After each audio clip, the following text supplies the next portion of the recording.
In around 2300 before present, hunter-gatherers called the San acquired domestic stock in what is now modern-day Botswana.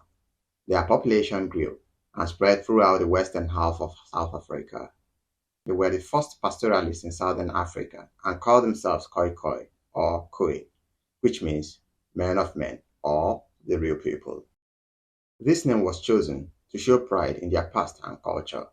The Khoisan brought a new way of life to South Africa and to the San, who were hunter-gatherers as opposed to herders. This led to misunderstandings and subsequent conflict between the two groups. Hello friends, welcome to Traditional Africa channel. If you haven't subscribed already, please subscribe. Thank you. This video is about the Khoisan people. It should be noted that the Khoisan were the first native people to come into contact with the Dutch settlers in the mid-17th century. As the Dutch took over the land for farms, the Khoisan were dispossessed, exterminated, or enslaved, and therefore their numbers dwindled. The Khoisan were called the Hottentots by European settlers because the sound of their language was so different from any European language, and they could not pronounce many of the words and sounds. Most Khoisan live in rural settlements in South Africa or Namibia. Most San also live in rural areas, mainly in the Kalahari Desert in Botswana.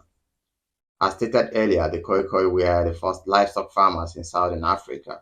Khoi is the name they call themselves to prove priority and look down on the hunting people. The Khoi kept herds of livestock, which included goats, sheep, and later cattle. They had to move around to find pasture for the livestock. As they moved, they took their houses with them. These houses had a framework of thin poles covered with reed mats. Their clothes were made from animal skin. The Khoisan were very religious. They believed in life after death. People who died had their most precious possessions buried with them. These people have been living in Africa since the Stone Age. These nomadic groups were the ancestors of the Khoisan and the San. In more recent times, many Khoisan and San were killed in wars. They fought with each other, with other African groups, and with white settlers. In 1713, Europeans brought smallpox to southern Africa.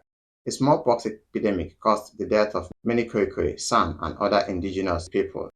Today, the descendants of the Khoisan are widely spread among African communities. Some groups of San have kept their traditional nomadic way of life, especially in the Kalahari. The Khoisan was the largest population on Earth, and at some point, according to one evolutionary geneticist, the evidence of the Khoisan's original presence in South Africa is the distribution of their language today. Khoisan language groups often have extreme differences in structure and vocabulary despite close proximity, which demonstrates a long period of settlement and coevolution of languages in the same region. The Khoisan were skilled in the practice of nomadic pastoral agriculture. They maintained large herds of cattle throughout the country, and evidence suggests that they migrated to South Africa from Botswana. Some moved down from the Kalahari to the Cape, while others ventured southeast towards South Africa's high-lying land. It was with the arrival of Europeans in the mid-1600s that things started to go horribly wrong for the Khoisan. Arriving settlers laid claim to land previously used by these groups. Some settlers placed boundaries and fences around their newly acquired properties in order to prevent passage of people through their land. Many settlers persecuted the people directly. The disruption to the grazing patterns and exploitation of the natural resources, spread of imported disease, and various conflicts had a direct impact on the population of the Khoi. Over subsequent years, their population went into a sharp decline. The arrival of apartheid many years later further depressed the Khoisan, and they quickly became one of the country's most threatened cultural groups. Climate change also had a direct impact on the Khoisan.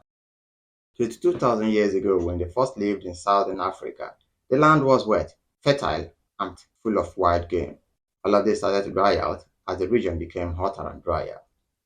In spite of the widely accepted belief that these were among the country's first people, they are still among the most neglected and forgotten. Though many thought the advent of democracy in South Africa would result in better recognition of the Khoisan, many leaders from the group claim this has not been the case. Khoisan people who were able to retain their land are now struggling to maintain it.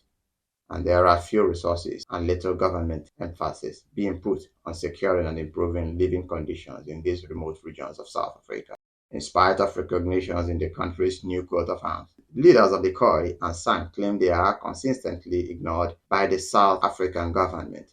Political leaders seldom meet with members of the groups, and various languages spoken by Khoisan people are not recognized as part of the 11 official languages in the country. Widely regarded as some of the most complex languages in the world, they are now under threat of being lost in their entirety, owing to the ongoing decline of these traditional communities. Many consider the Khoisan to have some of the most incredible knowledge and insight into wild animals and the environment that they inhabit. Their ability to extract nutrients from seemingly inconspicuous plants and survive in generally arid or inhospitable environments is incredible. Many have comprehensive knowledge about the medicinal values of plants, and they use natural items to cure hundreds of ailments without modern medicine. On the hunting side, they had an incredible ability to tune into their surroundings, to track animals across the land, and to take down wild game with a small poison-tipped arrow. Today, the Khoisan struggle to maintain their traditional way of existence, and the world is currently witnessing the end of their hunter-gatherer lifestyle. Many have started to transition into more modern lifestyles and have shifted to agriculture and herding. This means that many of their original skills and insights, particularly pertaining to hunting and gathering, are being lost. Laws in countries where they once lived now prevent the Khoisan from hunting as they once did to survive. Vibrant languages in which clicks are used like consonants is disappearing fast. The traditional music and singing are no longer as prevalent, and the art of making weapons, traditional jewelry, and clothing are starting to be diluted by modern Western cultures. In Botswana, for instance, there is a law that the hunter-gatherers cannot hunt anymore. There are land disputes, and in many cases, they are being pushed off the land they used to hunt or consider sacred. They are considered lowlifes in society and have very little political representation. In many ways, this replicates what happened to the indigenous people of North America, who, by the way, were also hunter gatherers.